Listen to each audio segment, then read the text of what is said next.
Assalamualaikum warahmatullahi wabarakatuh. Rahayu Sagung Dumadi. Kembali lagi di channel Babat Nusantara. Pada kesempatan kali ini saya akan menceritakan sejarah tentang Kerajaan Medan Kamola. Tidak usah berlama-lama lagi, mari kita masuk ke ceritanya. Kerajaan Medan Kamola. Letak geografis Kerajaan Medan Kamola. Melalui penemuan beberapa prasasti, dapat diketahui bahwa Medan Kamolang berada di daerah Jawa Timur, muara Sungai Brantas. Ibu kota kerajaan bernama Watanmas. Kerajaan Medan Kamolang didirikan oleh Empu Sendok. Wilayah kekuasaan Medan Kamolang pada masa pemerintahan Empu Sendok meliputi wilayah Nganjuk sebelah barat, Pasuruan sebelah timur, Surabaya sebelah utara, dan Malang sebelah selatan. Medan Kamolang berhasil menguasai hampir seluruh wilayah Jawa Timur, dengan daerah pengaruhnya mencakup daerah Indonesia Timur. Sumber sejarah Medan Kamolang. Sumber berita tentang Medan Kamolang berasal dari berita asing dan prasasti, di antaranya sebagai berikut. Yang pertama, berita asing. Berita asing tentang keberadaan Medan Kamolang yang berada di daerah Jawa Timur diketahui melalui berita Cina dan India. Berita India menyatakan bahwa Sriwijaya menjalani hubungan dengan kerajaan-kerajaan di India untuk membendung serangan dari Medan Kamolang pada masa pemerintahan Raja Dharmawangsa. Berita Cina ditulis dari catatan pada zaman dinasti Sung. Catatan Cina itu menyatakan bahwa kerajaan yang berada di Jawa dengan Sriwijaya sedang terjadi permusuhan dan pertikaian. Dengan demikian, ketika duta Sriwijaya pulang dari Cina, terpaksa harus tinggal dulu di Champa sampai peperangan berakhir. Pada tahun 992, pasukan dari Jawa Tengah meninggalkan Sriwijaya. Prasasti Empu Sendok. Prasasti itu ditemukan di desa Tanggerang, berangka tahun 933. Prasasti itu menyatakan bahwa Raja Empu Sendok memerintah bersama permaisurinya yang bernama Sri Waredani Pukabin. Prasasti Empu Sendok dari daerah Bangil. Prasasti itu menyatakan bahwa Raja Empu Sendok memerintahkan pembuatan sebuah candi sebagai tempat pemakaman Arya permaisurinya yang bernama Rakyan Bawang. Prasasti Empu Sendok dan Lor dekat Ngaju. Prasasti yang berangka tahun 939 itu menyatakan bahwa Raja Empu Sendok memerintahkan pembuatan candi yang bernama Jaya Marta, Jayat Mbo, Tugu Kemenangan di desa Anyok Lodang. Prasasti Calcuta. Prasasti Calcuta merupakan prasasti dari Raja Airlangga yang menyatakan tentang silsilah keturunan Raja Empu Sendok. Raja-raja yang pernah memerintah Kerajaan Medan Kamolang. Sejak berdirinya Kerajaan Medan Kamolang, terdapat beberapa raja yang diketahui pernah memerintah. Raja-raja itu diantaranya adalah yang pertama Empu Sendok. Empu Sendok masih termasuk keturunan dinasti Sanjaya atau Mataram kuno di Jawa Tengah. karena Mataram tidak memungkinkan untuk mempertahankan dinasti Sanjaya akibat desakan Sriwijaya dari arah barat. Empu Sendok memindahkan pusat pemerintahannya ke Jawa Timur. Bahkan dalam prasasti terakhir Empu Sendok pada tahun 947 menyatakan Raja Empu Sendok adalah peletak dasar berdirinya Kerajaan Medang Kamulang di Jawa Timur. Empu Sendok juga mendirikan dinasti yang diberi nama Dinasti Isyana.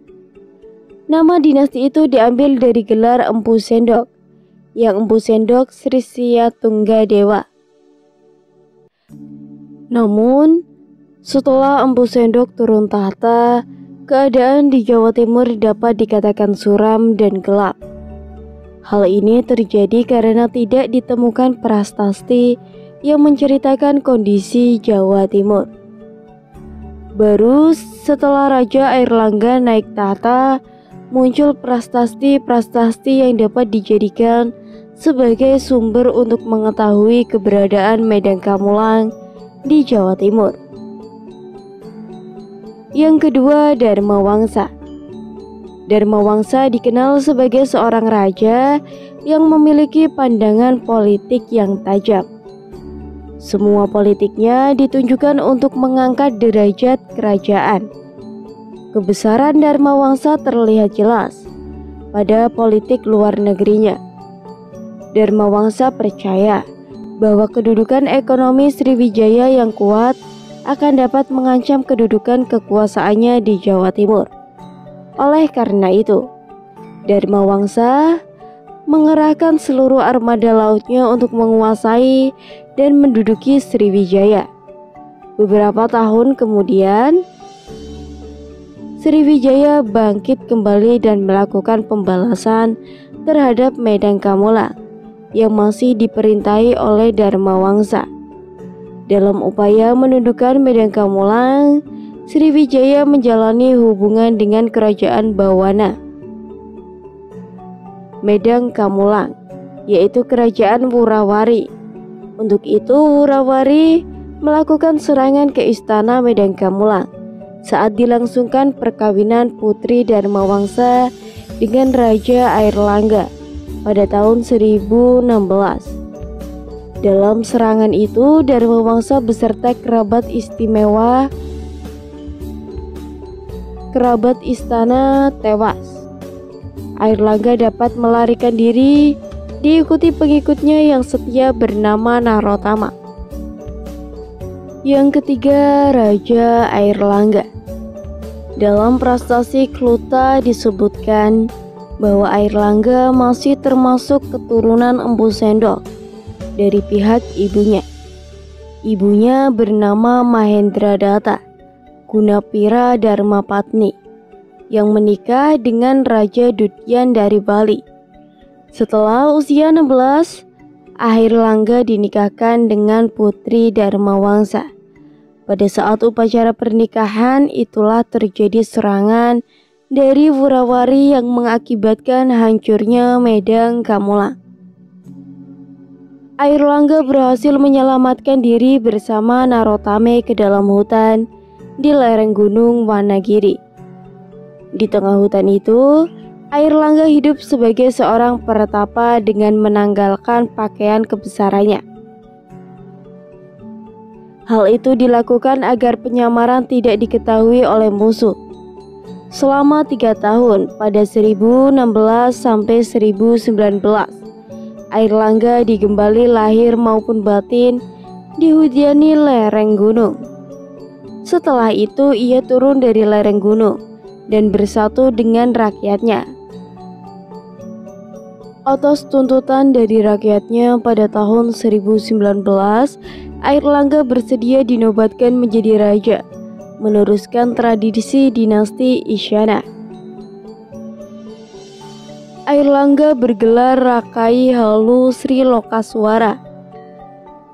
Dharma Wangsa Airlangga Teguh Ananta Wikrama Tunggadewi. Antara tahun 1019, Airlangga berusaha mempersiapkan diri agar dapat menghadapi lawan-lawan kerajaannya. Dengan persiapan yang cukup antara tahun 1028 sampai 1035, Airlangga berjuang untuk mempertahankan kewibawaan kerajaan. Airlangga menghadapi kerajaan yang cukup kuat seperti Wurawari, kerajaan Wengker dari Jawa, putri dari selatan yang bernama Rangda Indria, ditulis dalam cerita yang berjudul Calon Arang. Setelah Airlangga berhasil menghadapi musuh-musuh kerajaannya, ia mulai membangun kerajaan di segala bidang kehidupan. Hal itu dimaksudkan untuk memakmurkan rakyatnya, seperti bidang pertanian dan irigasi, perdagangan, pengangkutan, kesenian, dan agama. Melalui pembangunan yang dilaksanakan Airlangga dalam waktu singkat, Medan Kamulang berhasil meningkatkan kesejahteraan rakyat. Setelah mencapai kestabilan dan kemakmuran rakyat, pada tahun 1042, Airlangga memasuki masa kependetaan dengan gelar Jatinindra. Tahta kerajaan diserahkan kepada Sang Sragama Wijaya Tunggadewi, yakni putri yang terlahir dari Permaisuri. Namun demikian, putrinya itu telah memilih hidup sebagai petapa dengan gelar Ratu Giri Putri. Oleh karena itu, tata kerajaan diserahkan kepada kedua putranya yang terlahir dari istri selirnya. Selanjutnya, Medan Kamulang dibagi menjadi dua bagian, yaitu Kerajaan Jenggala dan Kerajaan Kediri. Perkembangan sosial Kerajaan Medan Kamulang. Kehidupan sosial Kerajaan Medan Kamulang sudah teratur. Dalam kehidupan sosial, masyarakatnya dibedakan dalam pembagian kasta dalam masyarakat Hindu. Di samping itu juga berdasarkan kedudukan seorang di dalam masyarakat, baik kedudukan di dalam struktur birokrasi maupun kekayaan material. Perkembangan politik Kerajaan Medan Kamulang. Kerajaan Medan Kamulang didirikan oleh Empu Sendok di daerah Jawa Timur pada masa pemerintahan Raja Dharmawangsa. Langkah-langkah politik yang ditempuh adalah bertujuan untuk mengangkat derajat kerajaan. Namun demikian, diakhiri kekuasaannya Kerajaan Medan Kamulang mengalami kehancuran akibat serangan dari Kerajaan Wurawari. Baru pada masa pemerintahan Raja Airlangga, Kerajaan Medan Kamulang berhasil dipulihkan kembali. Perkembangan ekonomi masyarakat Medan Kamulang. Perkembangan perekonomian Medan Kamulang cukup pesat karena aktivitas perekonomian yang dilakukan melalui Sungai Brantas dan Bengawan Solo. Ketika Medan Kamulang diperintahi oleh Dharmawangsa, perekonomian semakin berkembang pesat. Bahkan, aktivitas perekonomian rakyatnya mencapai wilayah Indonesia Timur. Dharmawangsa ingin mendudukan Sriwijaya dengan tujuan ingin menguasai Selat Malaka sebagai jalur lalu lintas perdagangan dan pelayaran. Setelah berhasil menguasai Sriwijaya, tidak lama kemudian Medan Kamulang mendapat serangan dari Wurawari. Ketika Airlangga menjadi raja di Medan Kamulang, ia berhasil mengembangkan perekonomian agraris untuk mencapai perekonomian maritim. Peninggalan budaya Kerajaan Medan Kamulang. Hasil-hasil budaya dari Kerajaan Medan Kamulang tidak begitu banyak yang berhasil diketahui. Hanya ada beberapa yang berhasil diketahui, yaitu berupa prasasti atau bangunan tugu, kemenangan yang dibangun atas perintah Raja Empu Sendok. Tugu itu yang diberi nama Jayamarta, Jayamatsombo di desa Anyok Lodong, Jawa Timur. Pertapaan Pucangan terletak di Gunung Penanggungan. Terdapat sebuah prasasti yang berbahasa Sanskerta dan Jawa kuno, merupakan prestasi peninggalan zaman pemerintahan Airlangga yang menjelaskan tentang beberapa peristiwa serta silsilah keluarga raja secara berurutan. Prestasi ini disebut juga dengan Clatous Stone karena sekarang prestasi ini disimpan di Museum India di Kolkata, Kalkuta, India. Candi Lor Anjuk Ladang terletak di Brebek, Nganjuk, menyatakan bahwa Empu Sendok memerintahkan Rakai Hinu Sasara, Rakai Baliswara, serta Rakai Kanuruhan pada tahun 937 untuk membangun sebuah bangunan suci bernama Sri Jaya Merta sebagai pertanda penetapan area Anjuk Ladang, sekarang disebut Nganjuk, sebagai area swatantara atas jasa warga Nganjuk Ladang dalam peperangan. Di situs ini ditemukan pula prestasi Anjuk Ladang yang sekarang disimpan di Museum Anjuk Ladang.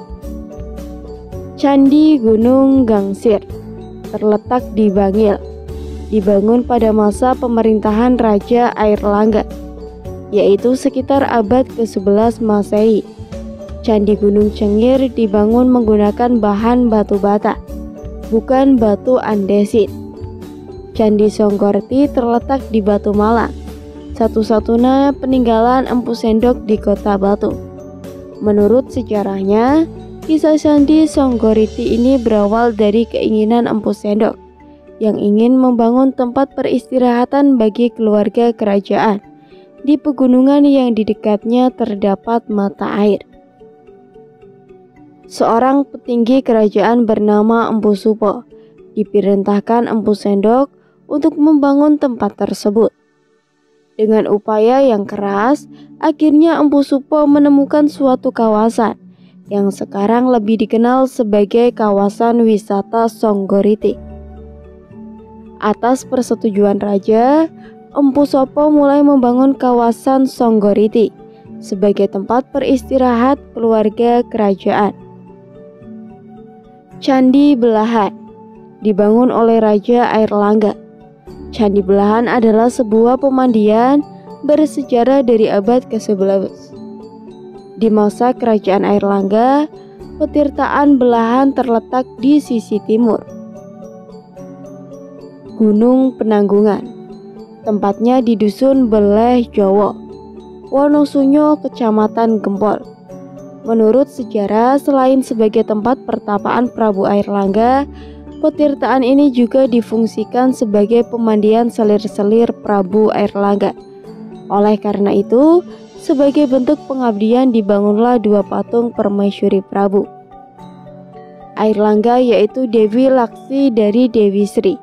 Pada dua patung tersebut mengalir aliran air dari bentuk payudara patung dan karenanya petirtaan ini terkadang disebut sebagai sumber tetek. Temuan Wonosoboyo adalah salah satu temuan arkeologi terpenting di Indonesia. Selain nilai tinggi logam mulia, emas, dan perak, temuan ini juga penting untuk mengungkapkan kekayaan, ekonomi, serta pencapaian seni budaya pada masa kerajaan Medang di abad ke-9. Temuan emas ini menampilkan kesenian yang halus serta memamerkan keahlian teknik dan pencapaian estetika pandai emas Jawa kuno. Pada permukaan koin emas terukir huruf Ta, singkatan dari tail atau tahil. Unit mata uang Jawa kuno ditemukan juga tulisan Saragi Dia Bunga dalam bahasa Kawi. Kehidupan Islam. Berdasarkan garis keturunannya, Empu Sendok merupakan keturunan Sanjaya, di mana Sanjaya merupakan penganut agama Hindu Siwa. Sehingga dapat diketahui bahwa Empu Sendok juga merupakan penganut agama Hindu aliran Siwa. Dengan demikian dapat diketahui pula bahwa kerajaan yang dipimpin Empu Sendok juga beralirkan Hindu Siwa. Agama yang berkembang pada masa pemerintahan Airlangga adalah agama Hindu Vaishnava. Hal ini nampak berada pada Candi Belahan, di mana air langga diwujudkan sebagai sebuah arca, sebagai Wisnu menaiki Garuda. Untuk mengenangkan jeripaya air langga mempersatukan kerajaan yang porak-poranda, disusunlah kitab Arjuna Wiwaha oleh Empu Kannawa pada tahun 1300. Inilah hasil sastra zaman air langga yang sampai pada kita. Sementara air langga sendiri sebelum mengundurkan diri menjadi pertapa, ia telah membangun sebuah pertapaan bagi anaknya, Sang Rama Wijaya di Pujangga, Gunung Penanggungan. Cukup sekian cerita yang dapat saya sampaikan. Semoga bermanfaat untuk kalian semua. Mohon maaf apabila ada salah kata. Tetap dukung channel Babat Nusantara dengan cara like, komen, dan subscribe. Saya pamit undur diri. Rahayu, rahayu, rahayu.